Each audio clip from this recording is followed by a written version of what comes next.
Good evening and hello. Thank you very much for joining in. I hope you're here and well. I have not published any promotion of this particular program this evening, but here we are again. I'm still in London and still in this bizarre hotel room where I've had to turn down the fan. But I have just watched with utter outrage and disgust the BBC Panorama programme into Madeleine McCann. It revealed zilch, zero, nout, and nothing. It is an absolute abhorrent waste of public money that program has even been aired, and however much that program costs the British license payer, shame on the BBC. This is yet another example of the BBC deceiving the British public, wasting our time, and spouting a load of old drivel. Now, I will go through some of my thoughts about this revolting, idiotic program. I didn't intend to watch it. I just came back to this particular room where I am, and it came on the telly box. And my God, I wish it hadn't. Because, as many of you know, I have been involved with the case of Madeleine McCann for many, many, many years, long before I started the Steeple Times, long before I started doing this.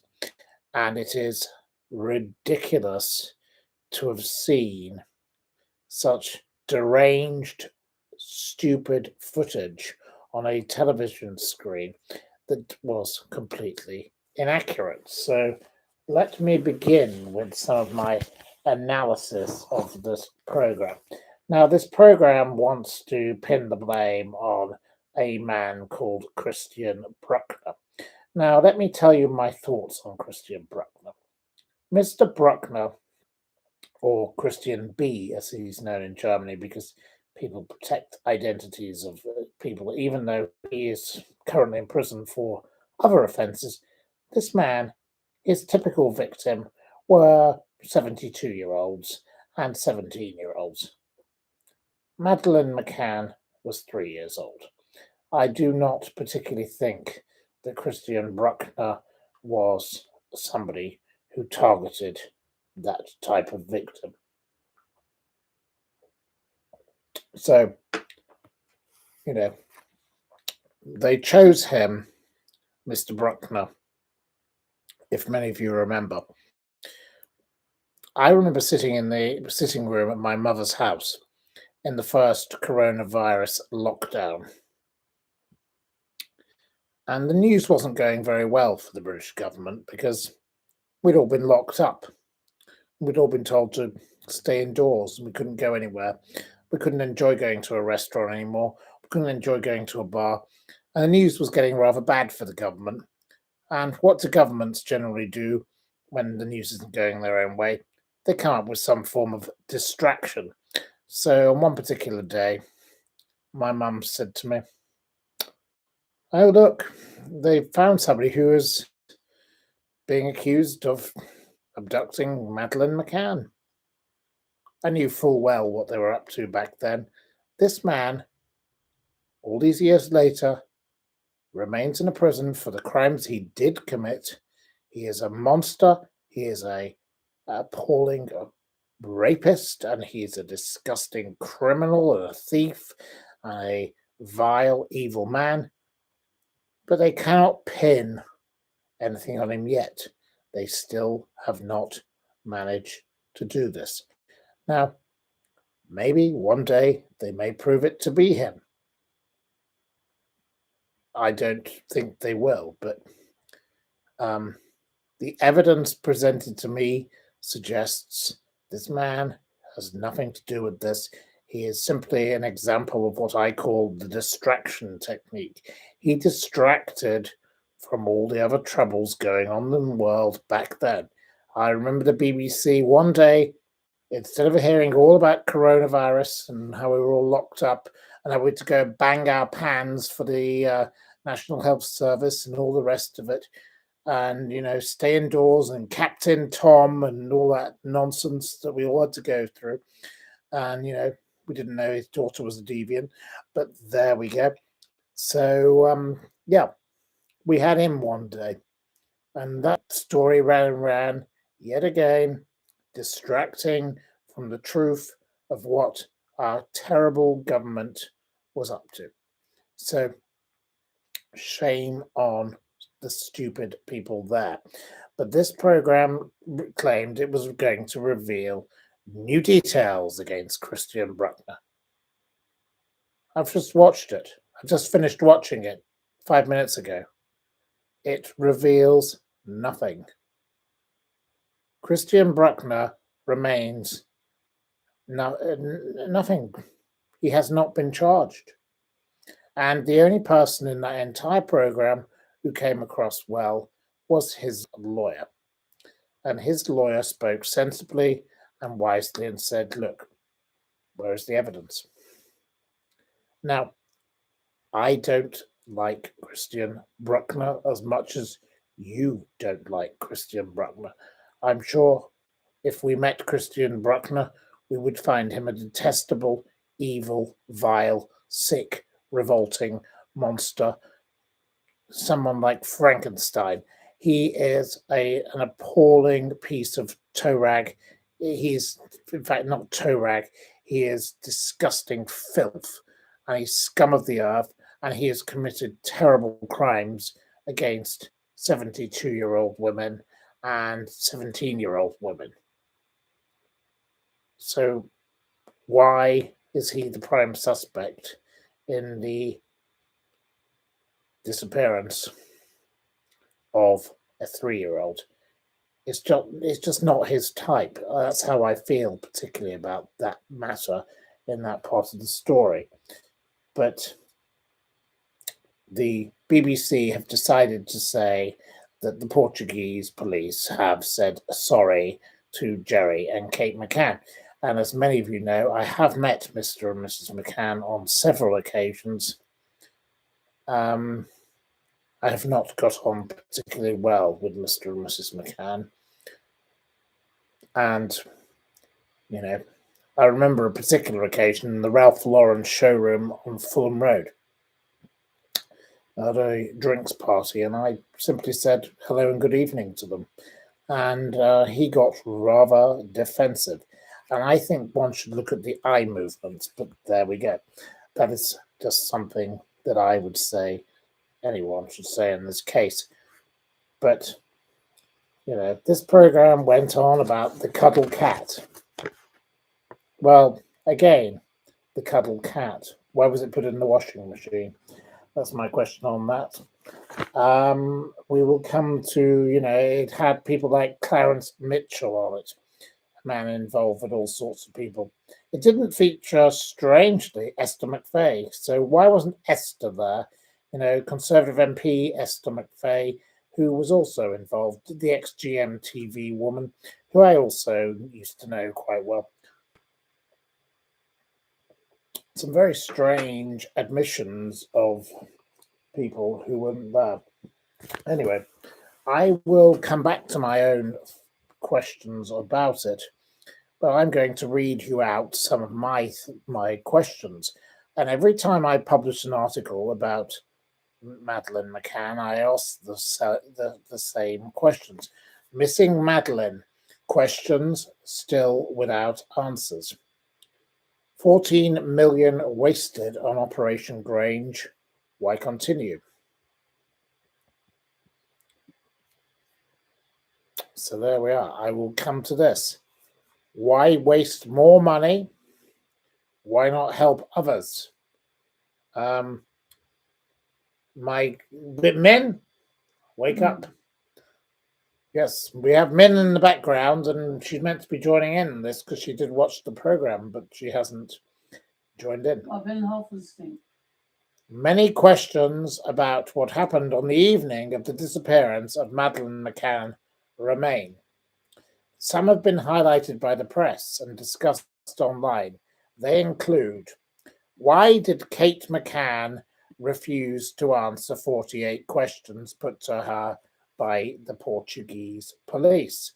And Anna Perkins says that she refused to answer 48 out of the 49. I don't know if there were 49, but I believe it was 48. But there we go.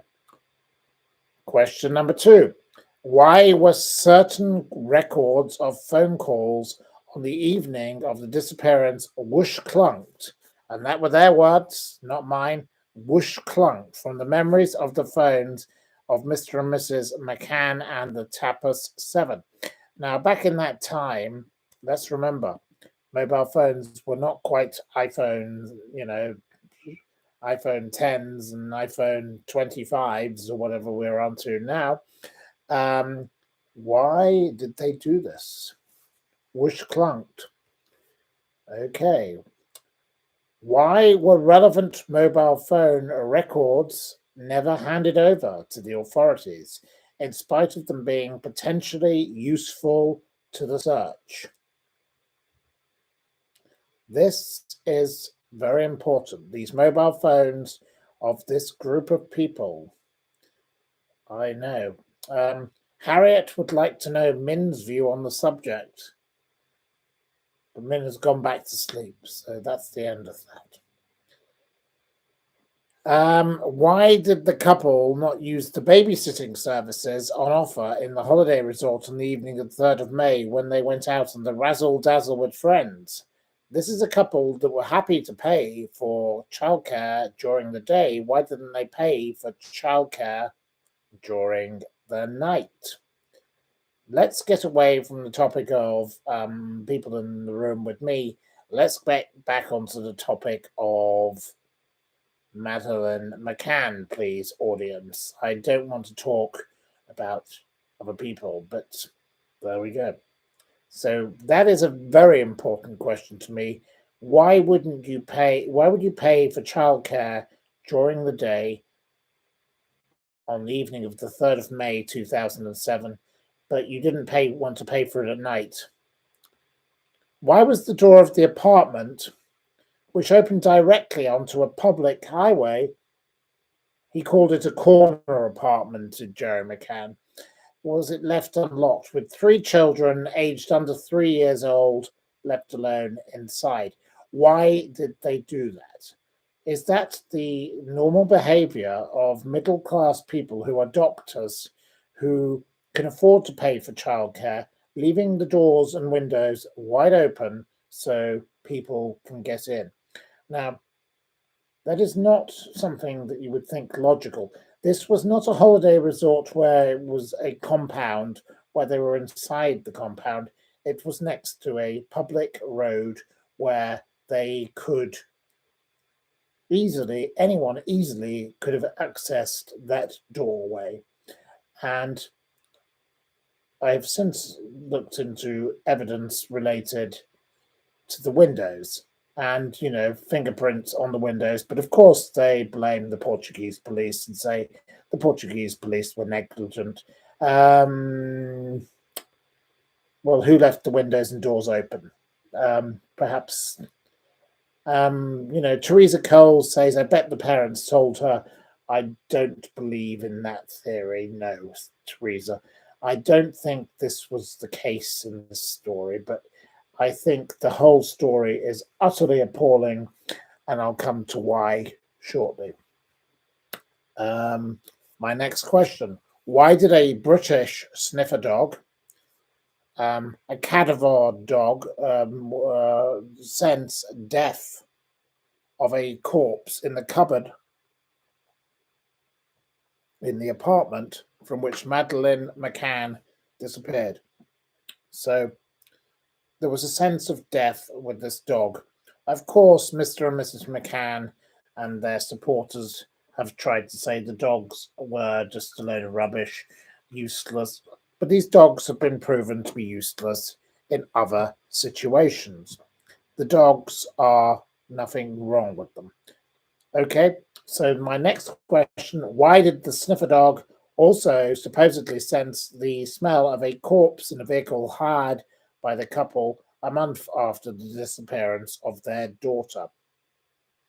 I always ask these questions. I've been asking these questions now since 2012, the same questions. They have never sued me. Mr. and Mrs. McCann do not sue me over these questions. So my questions clearly are legitimate questions. And now you're hearing me read them out for the very first time. Why did the McCanns repeatedly try to discredit the work of the sniffer dogs and their handlers? That's my next question. These dogs, as Julie C. says, the dogs knew something. I actually believe the dogs have a good point in sensing death. There are many other things that I cannot talk about because I don't have the evidence, but I have researched that I will bring up at another occasion. I would say, why did Mr. and Mrs. McCann go jogging and play tennis in the days after their daughter's disappearance? Wouldn't most normal parents whose child had gone missing not want to spend time looking for their child? They went to play tennis and went jogging. That is very strange behavior. Now, okay, one could say you want to do something different once you're in the middle of a media storm, but if your child went missing, I would surely think you would either go looking for the child or you'd be hiding in your house on your telephone, trying to do whatever you could to get people to help you find it. Just think it's very odd behavior, and there were many photographs of them doing it that. Now, the next question is something that offends me in a big way also. Was it acceptable for Mr. and Mrs. McCann's mortgage to be paid by the fund established to search for their missing daughter? So if you're a little old lady living in Wales, as it was at the time, and there was this fund established, and there were the likes of Philip Green giving, £1 million, and the Sun newspaper were offering him 2.5 million or whatever they offered, and Richard Branson, that old bragger, promising to give money. None of them have ever had to give money, of course. That's another matter. But was it acceptable that Mr. and Mrs. McCann's mortgage was paid by the fund? So if you're a little old lady in Wales and you go down to your little local post office and you give £5 to help find Madeleine McCann, and your £5 used to pay for Mr. and Mrs. McCann's mortgage, was that what you were giving your £5 for? No. You were giving your £5 to try and help find a missing child.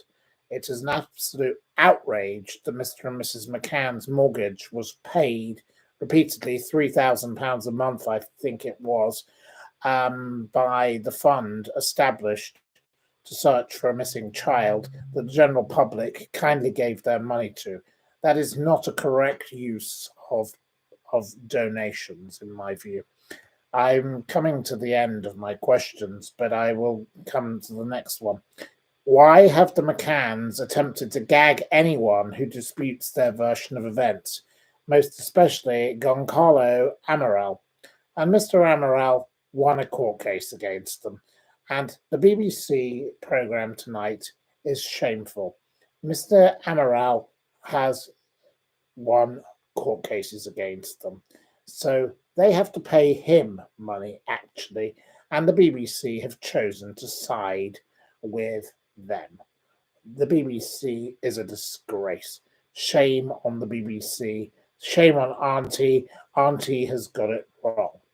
And my final question from my group of questions that I regularly repeat before I come on to other questions: why, given over 14 million has been spent on this search to date, has nobody come forward with any sighting of missing Madeleine McCann that actually is genuine, given the very, very, very, very, very substantial rewards on offer?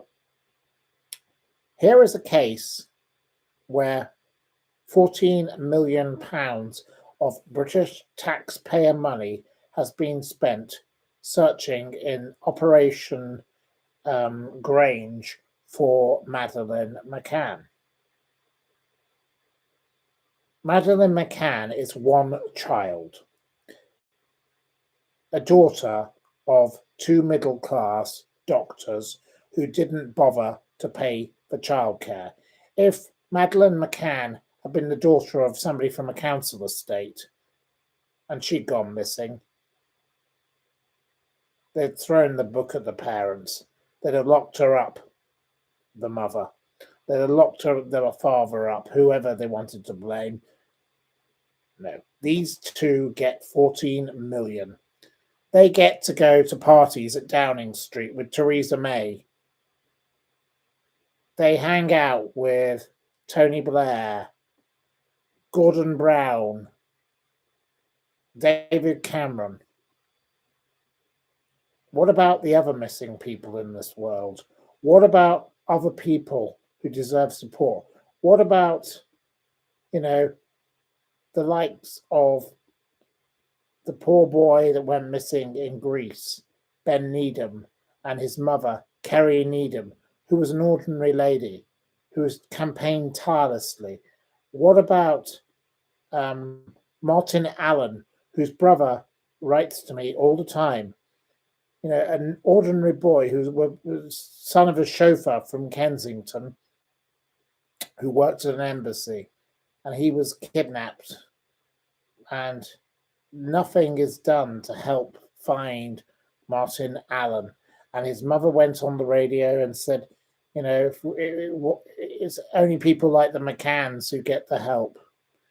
It is shameful, it's disgraceful, it's disgusting, and it's wrong.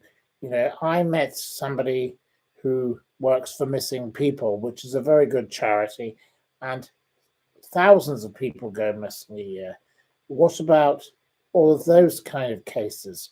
There are so many people out there who deserve to be supported, who can be found. This Madeleine McCann has a chance of being found, I would say, of zilch, zero, likely nothing. She had a strange eye because of an illness. And every month there are stories, and they were all mentioned on this disgusting BBC programme, of, people coming forward saying, oh, they've seen sightings of Madeleine and all the rest of it. Well, if that were truly the case, somebody would have traded her in.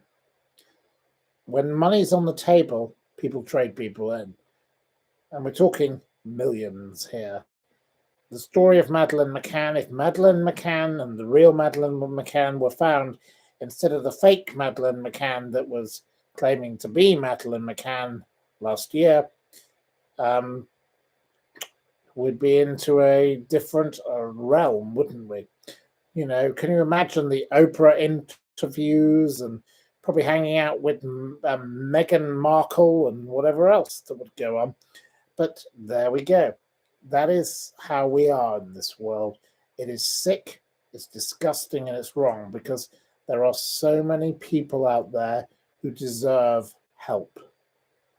And the likes of Kerry Needham, a lady who campaigns to try and find her son who went missing aged 2 years old, let's try and support her. She gets no help, and she says, why don't I get any help? Because I'm an ordinary person. And she's right. These McCanns have manipulated the media for far too long. Shame on Jerry and Kate McCann. I think they are a disgrace, the pair of them. And, I've read out my questions. They've never, ever come after me in that way. I've spent time with them, so I have a genuine first-hand opinion on them. I have met them on two occasions, and I don't like either of them. But it does not mean that they are guilty of anything. I do not accuse them of anything, but something is very wrong about this story. It is completely wrong that there are, and thank you very much to JJ for your £10 donation. That's very kind of you, JJ. I would like to see Mr. and Mrs. McCann let other people who can be found be found. You know, I come across so many cases of people who are suffering, and their children have been missing for years also, but they get no help. And this is wrong. Why give 14 million to them? And this program is simply to keep the money into the Operation Grange going, to keep all these stupid police officers who probably go off on their little golf trip every year, off to have a look for off to the reservoir, didn't find anything, off to Christian Brueckner's factory, didn't find anything. Good little holidays for all these people, I'd say. This is a shameful disgrace. And I have spent most of my day today in Metropolitan Police premises, and I'll be going to Metropolitan Police premises again tomorrow. And I have to say, I would like to know why so much money of the British public is wasted on allowing things like this to go on. And I have actually been in dealing with something else to do with the Metropolitan Police. I will not be talking about it until it's relevant, because I don't want to prejudice what happens. But there we go. So that is that. But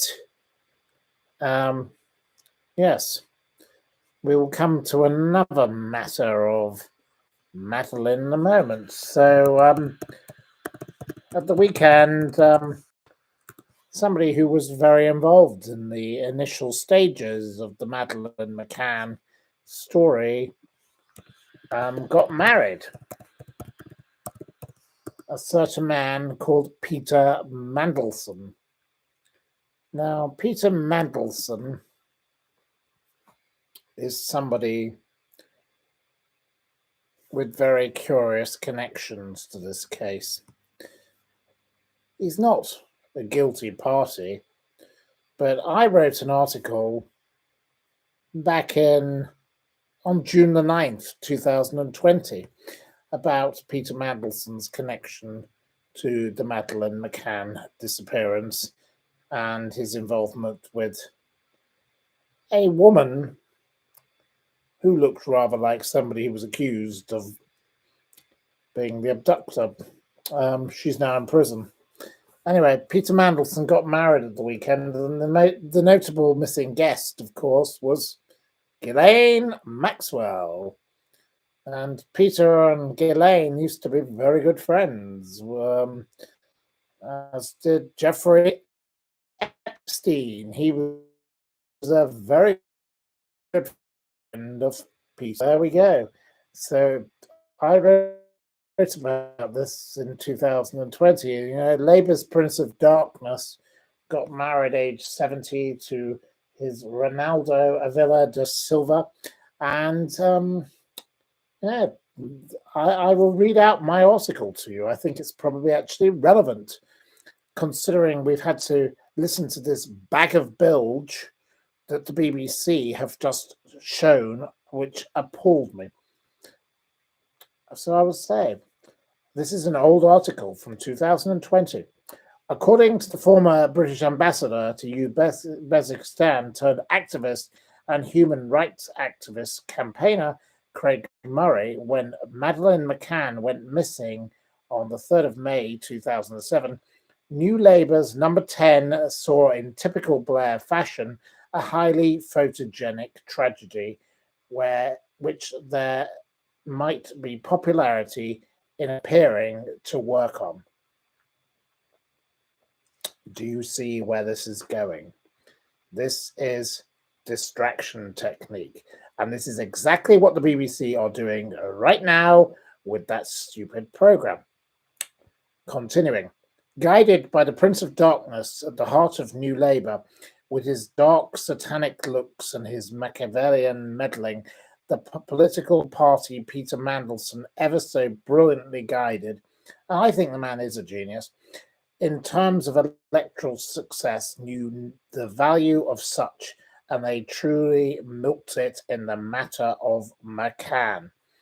As Andrew Marr pointed out in his History of Modern Britain, screened on BBC4, in his example highlighting the case of the senseless murder of the innocent toddler Jamie Bulger by two truly evil teenagers during John Major's premiership, Madeleine McCann's disappearance occurred just a month before Blair left office and Gordon Brown took over.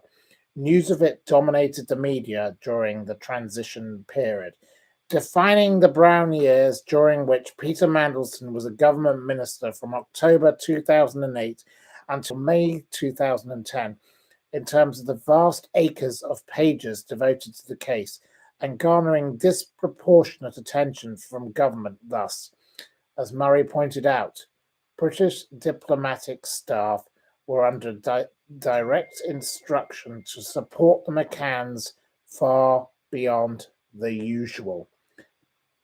This is something I wrote 3 years ago. This is now occurring yet again. I continue.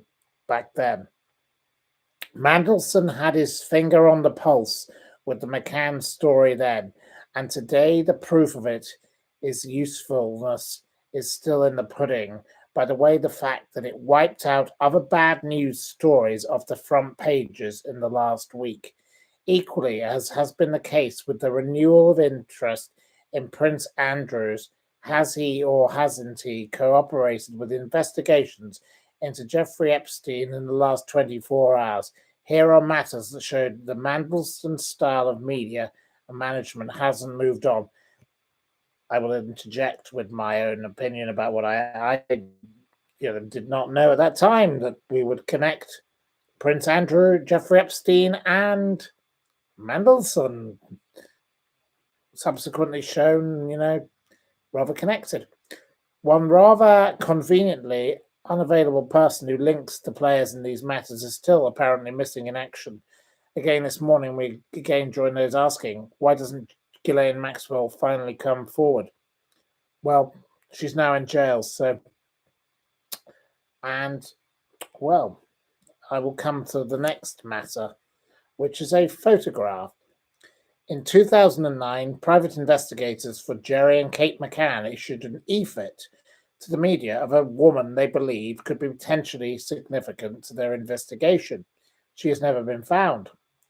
The speculation online, entirely unproven, I add, at the time, and still stand by, as accurate thus far, has regularly included, she looks remarkably like Ghislaine Maxwell.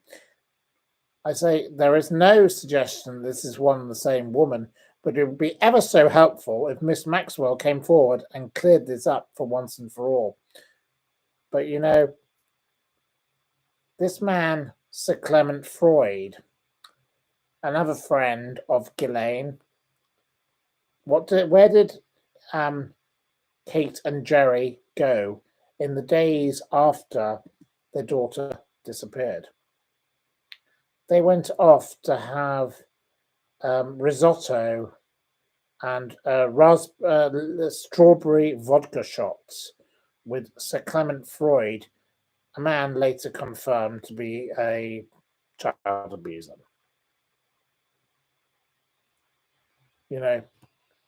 Kate McCann, and I criticized her regularly for it. When she wrote a book about her child's abduction, she didn't talk about her child that much. When we were on NetJets, which is a private aviation firm, so they got to fly around in a nice private jet, or when we were hanging around with Philip Green, when we were, a man who stole from pensioners and an absolute plunderer and a thief who should be stripped of his title, a rotten piece of rubbish who destroyed British home stores an absolute piece of scumbag. When they were hanging around with Richard Branson, another useless idiot, all that kind of nonsense. When we went to meet the Pope, that's what that book's about. I remember, to the Waterstones on King's Road, Chelsea, just opposite the Marks and Spencers, and I sat there and I read the book for the afternoon. I refused to buy it. I would not ever give that dreadful load of nonsense money. Why should we be giving money to pay her the mortgage on her house? Dreadful, dreadful, dreadful people. And there are other missing people out there.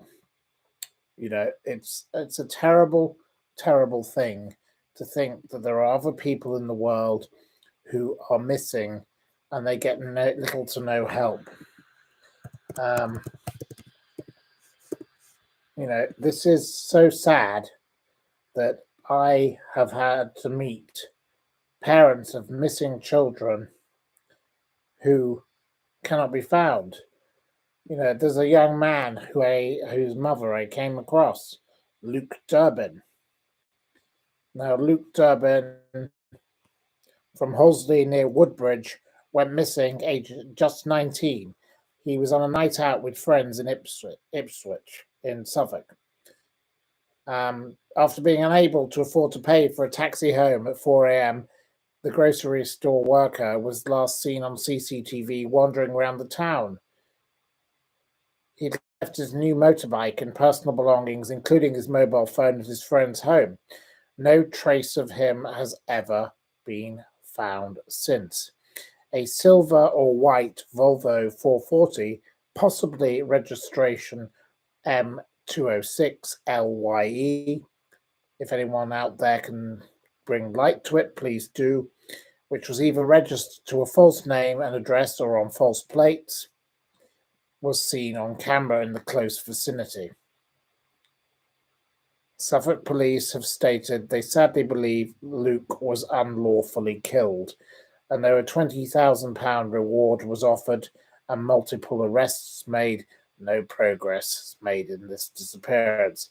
And this is the positive part of the story, in subsequent years, Luke Durbin's mother, Nikki, has tirelessly continued her efforts to find her son.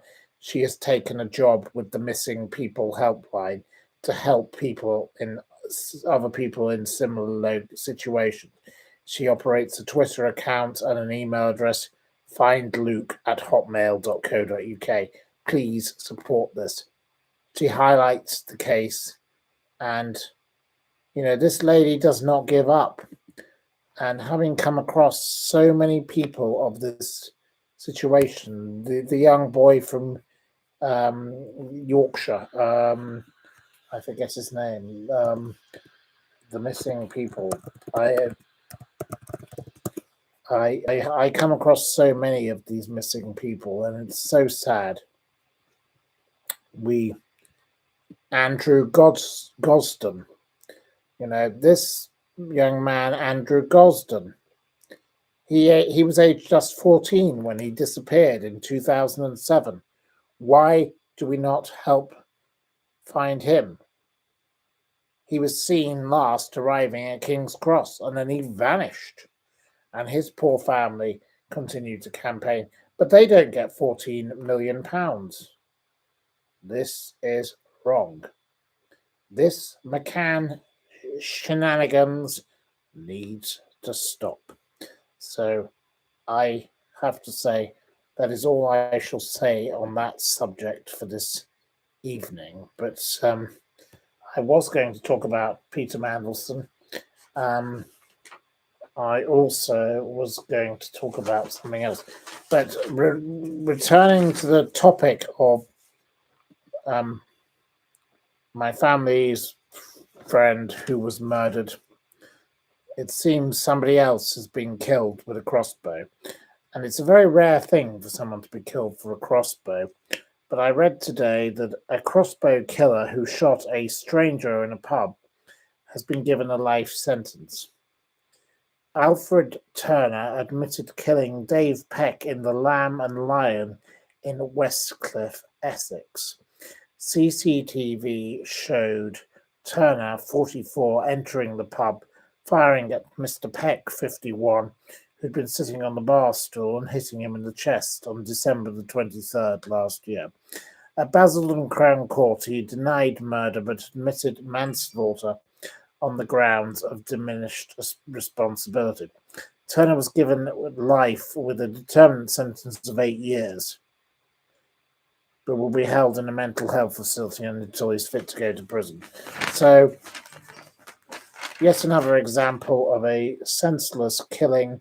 But, my mother's and my aunt's friend, who was senselessly murdered also, Diana Moore, has never had justice for herself being shot on her doorstep with a crossbow.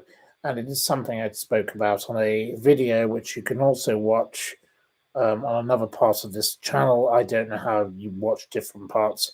I'm not very good with the technology, but I made the video long ago, and my friend kindly featured a picture of her, and the amount of interest we've had and the amount of commentary saying, can we get justice for her? Her parents are dead.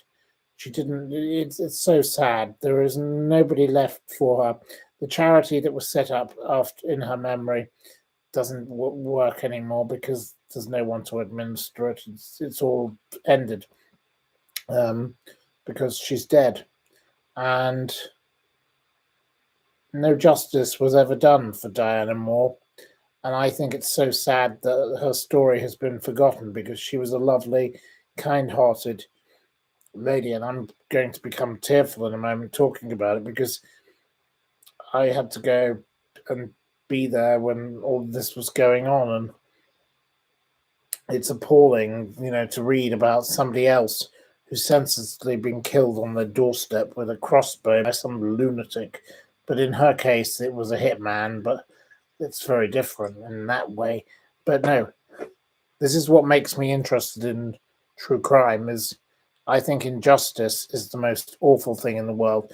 And I think the program that we watched about Madeleine McCann tonight is utterly shocking because it does not help the people who are alive who could get justice. Shame on the BBC. Buggers broadcasting communism is something Christine Hamilton always used to call it. Now, that's not very nice, perhaps, as a word, but shame on them. I'm not referring to people's sexuality. It's just people who are bad. But honestly, I think it's so terrible to hear about injustice in the world. So I really don't like that. So that is at 43 minutes. We have spoken for rather a long time about those particular topics, but well, I don't think there's much more to say on any of them. So you'll probably want your quiz to cheer you up. But there we are. But Harriet Bianca is sending me a big hug. Well, there you go. And Nicole was more. Well, I don't think we'll mention that, but it's very kind of you. But there we are. Harriet wants to start this quiz, but no, I think the BBC should be condemned for its disgraceful thing. And Pipfield says, I'm sorry, it's a sad chat. Well, she says it's a sad chat. Well, I'm sorry it had to be, but, we also have to call out stupidity and people who behave inappropriately. And the BBC tonight have shamed themselves, disgraced themselves, and just repeated a bag of drivel. The only person who spoke sensibly in that program was the lawyer for Christian Brueckner. I don't like Christian Brueckner. I think Christian Brueckner is evil. And thank you to Bernadette for your kind $9.99 donation, Bernadette.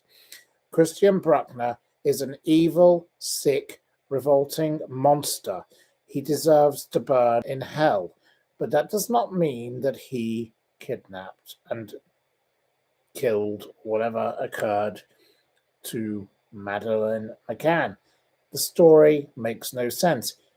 Why did they not charge him the first time they went on about him? They haven't bothered. Why don't they charge him now? Instead, this stupid TV show is just another rehash because the BBC have got no news. Lazy, tacky, pathetic, third-rate journalism. Shame on them. There's no investigation there. That was rehashed old news. All they had was nothing I'd never heard before. I have been involved in this story for years. I can tell you there's nothing new. I do not go out there and say that Mr. and Mrs. McCann have done X or X has done Y. I say this is a story that does not make sense. And I have given you my thoughts in my questions, and that is all I will continue to do. I will never accuse anyone of having done anything because a fact is not a fact until you've checked it's a fact. And that is what the BBC have failed to do with their stupid programme accusing this man tonight because they don't have any facts. What? He was in the vicinity, in the nearby. But he liked 72-year-olds, so, what's that got to do with 3-year-olds? It doesn't make sense. Anyway, I think it's jolly well time we move along and have a quiz. Let's liven up the atmosphere and let's move along. But I will say, before we conclude, don't believe that stupid program. It was a disgrace. And I shall be making a formal complaint to Ofcom about that program. I hope many of you will do the same. I will provide a link at some point when I work out how as to how you can make a complaint against that program, because that program was a disgrace. And the lady sitting with me in the room didn't like it either. So I'm not alone in my thoughts. And I'm sure many of my friends, because they have been texting me, also don't like it. Right. I believe further quiz books will be arriving shortly. But, well, we'll do this quiz. Now, if we've done this quiz before, I don't know. I don't think so. But I don't write marks in books because I'm not a destroyer of books, you see. Some of you may object. But let's begin with the same quiz, or different quiz, if it is, which I hope it is. Question number 1. Are you ready? I believe Debbie McGee is at the ready, and she's ready, steady, go. So, in 1960, Nan Winton was the first woman on BBC television to do what? And it wasn't Cilla Black, and it wasn't Anthea Turner. No, please leave Cilla and Anthea out of it tonight, because they're both swinging into action elsewhere, I believe. So, the first person who got it correct was Mr. Lee Kicker, reading the news. Yes. We accept Mr. Lee Kicker. Mr. Lee Kicker gets the point. Question number 2. Does the USA contain approximately 5, 15, or 20% of the world's population?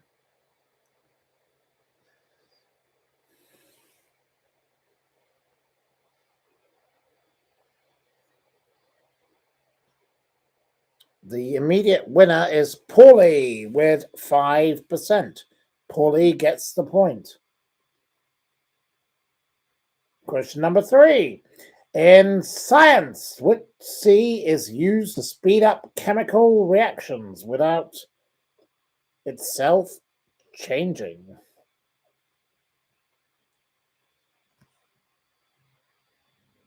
And no, it's not Anthea Turner.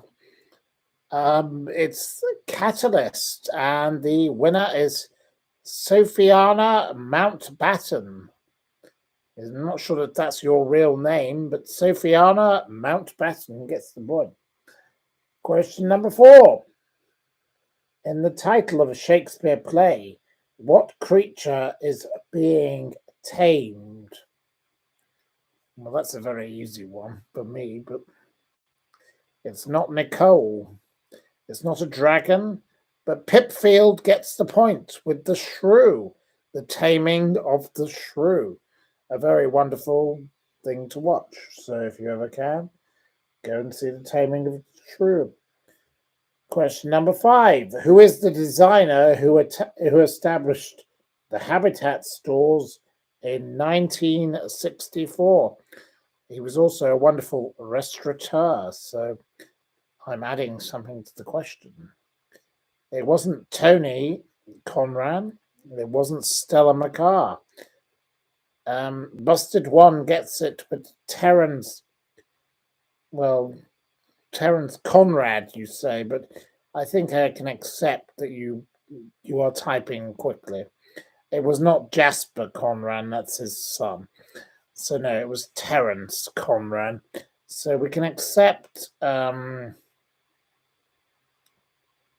Busted One with Terence Conran, even though you spell his name completely incorrectly. We accept your meaning. We'll allow this on this occasion. We often go to his wonderful Bibendum, a great restaurant, and I also used to go to Quaglino's and many other establishments that he owned. The Bluebird and all sorts of other places. Anyway, boring. You don't want to hear about my dining habits because, quite frankly, I do like eating out. But there you go. So there we are. Lobster and chips is generally pretty wonderful. Anyway, there we go. Question number 6. In the film, oh, here we go. A pretty horrible woman. Kathy Bates starred as the unsinkable Molly Brown in which James Cameron movie? And a movie I absolutely loathe and detest. It was Melissa Neal. You were nearly right. It should be called The Misery, but well, there were so many of you coming in. Doc Martens wins with Titanic. Titanic, one of the most stupid films ever made. My Heart Will Go On, Celine Dion, and I Drove All Night, and I Did It For You. I once had to endure at the Royal Court Theatre a play about Celine Dion. I would like to murder Celine Dion. She is the worst musician, in my view, in history. She drove all night. She did it for you. You just want to whack her and that horrible man who abused her when he married her, Renee, into oblivion. Anyway, that's for another occasion. Question number 7. And now here's a lovely lady who I have met. In which country was the model Claudia Schiffer born? She now lives in England some of the time. A lovely lady.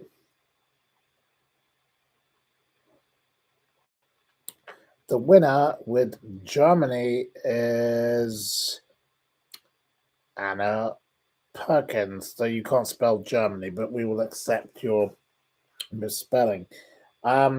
I think in future episodes we may have to change this rule because misspelling is going to be a point of contention with some of you. Question number 8. What is the name of ground almond paste used in cake decoration? Horrible stuff. The winner immediately is Mr. Lee Kicker with marzipan. Yes, well, you win. Horrible stuff. Can't stand it. Question 9. Inside the European Union, and remember this book was published in 2001, what is the highest mountain range? I'm not saying it has changed, but I'm just giving you fair warning. It is not Everest, Doc Martens, but the winner is Anna Perkins again with Alps, the Alps. Now, Anna Perkins is often the fastest finger first, but let's give someone else a chance, Anna, if you can. Which flower, number 10, has a Latin name meaning little sword because of its leaves?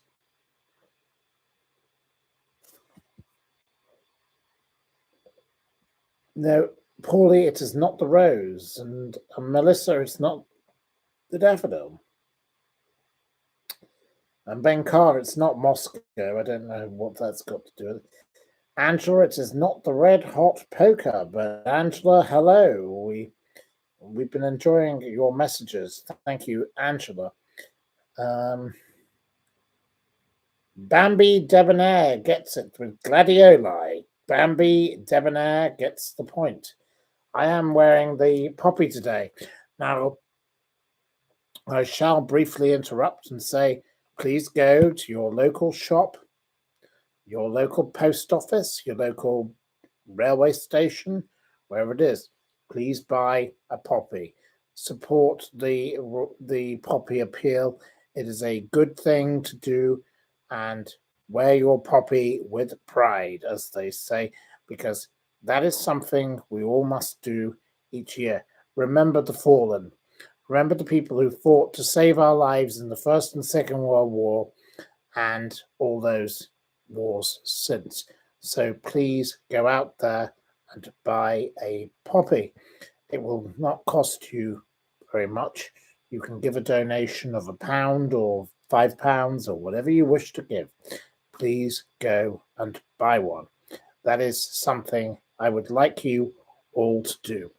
And if you don't, I'll be appalled.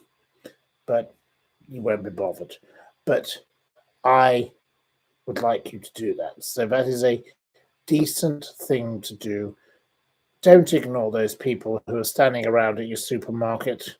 Go and buy one and put it on and wear it with pride, because that is something decent. It's nothing to do with the woke and the ridiculous. That's all this boring nonsense of our world.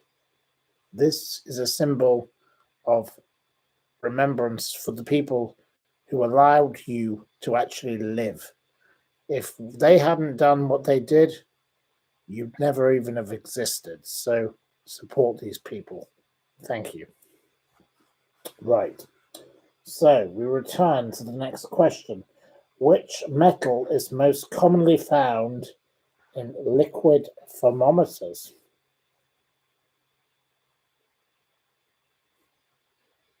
It's not iron. Karen S gets it with mercury. Karen S gets the point. Right. Question number 12. What V is the hardening of rubber by heating it at a high temperature with sulfur? Question number 12.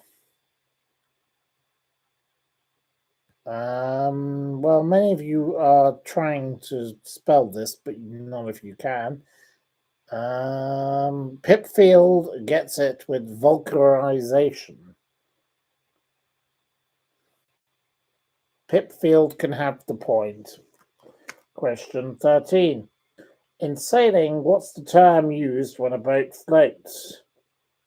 So follows a zigzag course in order to sail in the direction from which the wind is coming.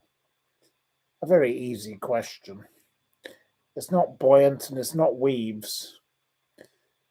Ava gets it with tacking. Ava gets the point. Question 14.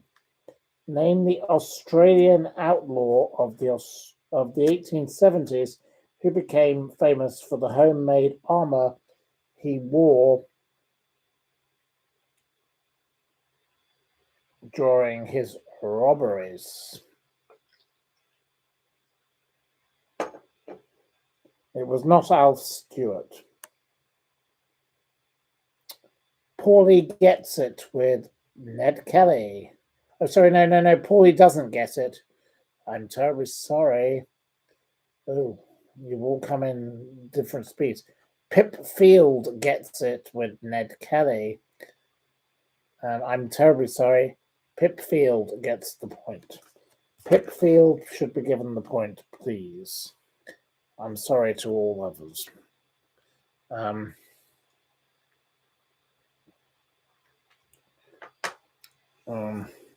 Question 15. Which English city would you find between the rivers Plym and Tamar? No, it was not Edwina Curry. It's not Yorkshire, it's not Plymouth. Well, it is Plymouth, sorry. Oops. I got it wrong. It wasn't Harold Bishop and it wasn't Dame Edna. Right, who said Plymouth? Mr. Lee Kicker. Mr. Lee Kicker seems to be very quick. Mr. Lee Kicker gets the point with Plymouth. But this system is going a bit odd.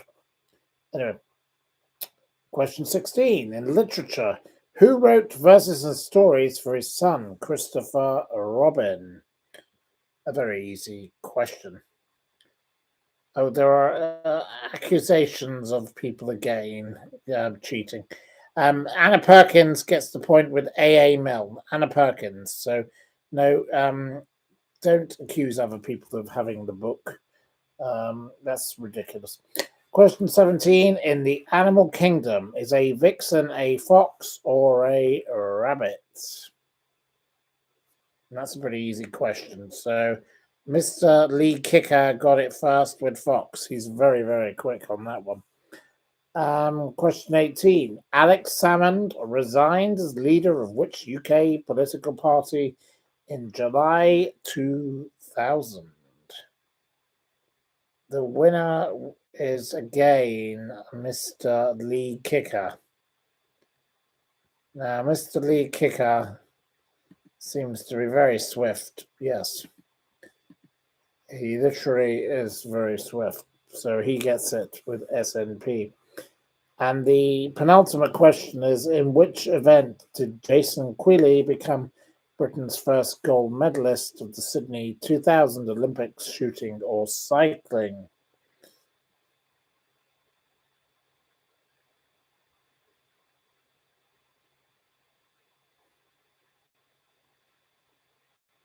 And again, the winner is Mr. Lee Kicker, which I think is a little suspicious also. But there we go. I don't know who Mr. Lee Kicker is, but Mr. Lee Kicker seems to be everybody. So either he's very, very, very bright or he's got the book. But Mr. Lee Kicker says, I never win. Anyway, Mr. Lee Kicker, you are the fastest finger first tonight. So I salute you in that regard. And the final question, let's see if Mr. Lee Kicker can beat everybody else at this, or whether we can have some alternative answer. Name the author of the 1932 classic novel, Brave New World.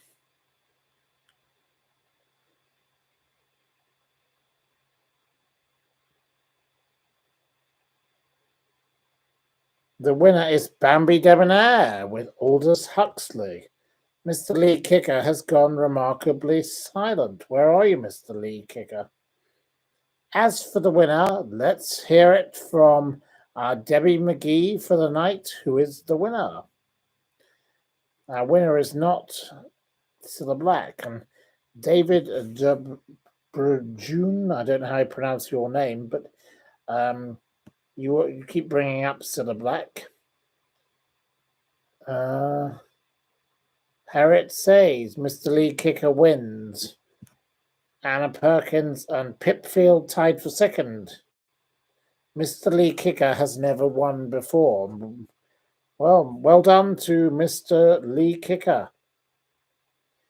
He says if he had the book, he would win more. Well, for once, Mr. Lee Kicker has won. So well done to Mr. Lee Kicker. There we go. And to well done to Anna and Pip, the runners-up. And Melissa Neal says thank you and good night. Well, good night to you, Melissa. And Pipfield says thank you to Bambi. Bernadette says he has fast internet. Well, we'll soon have a different quiz book because I believe several have been sent for me, so we'll try them out. But I think we will all miss the Anne Robinson quiz book. Matt Grant says thank you, and a present is on the way to the magnet. Well, that's very kind of you. You don't need to please do that, but I will be back there within the coming days. So there we go.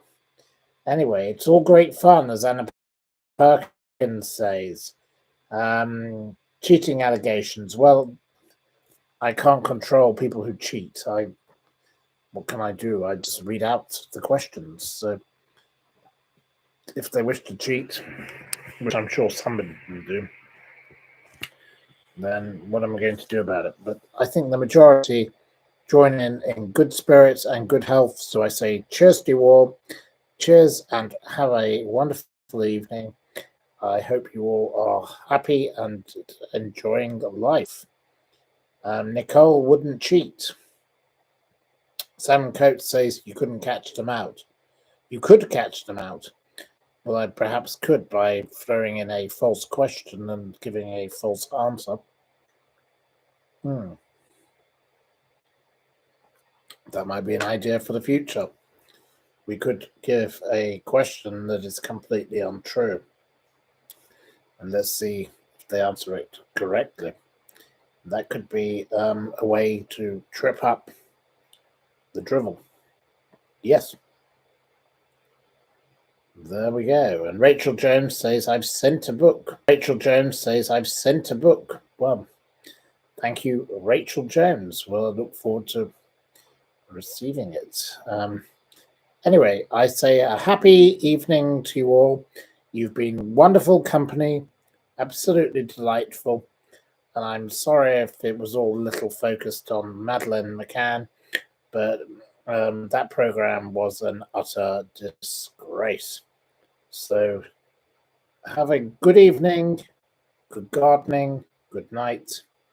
And as the late, great Jill Dando would say, don't have nightmares. Take care. Love to you all.